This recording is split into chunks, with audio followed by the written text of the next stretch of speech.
Now let's do some lowercase.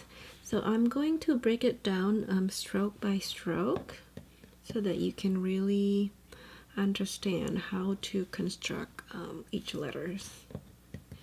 Alright, let's start with A, an oval, and then a U stroke. Okay, so when you combine the two, it's gonna be like this. Now, I know some students, when they do A, they do it like that. Like how they do the usual A, right? So with this one, it's okay. If that's your style, that's fine.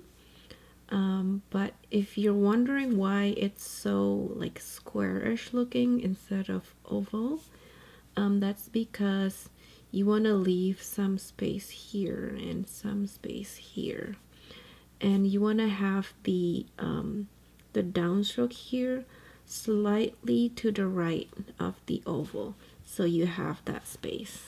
Okay, so let me do it one more time. Do an oval.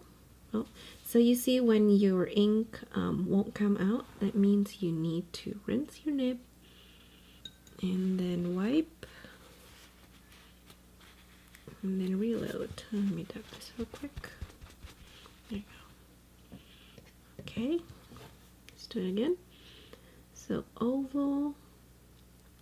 So instead of doing the downstroke here, you want to move to the right a little bit and then start here. That way the edge of your downstroke here touches the end of the oval on the A.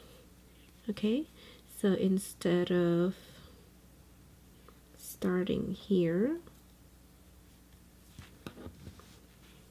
leaving no space up here, move it to the right slightly and then go down. Okay, so that's how you do A.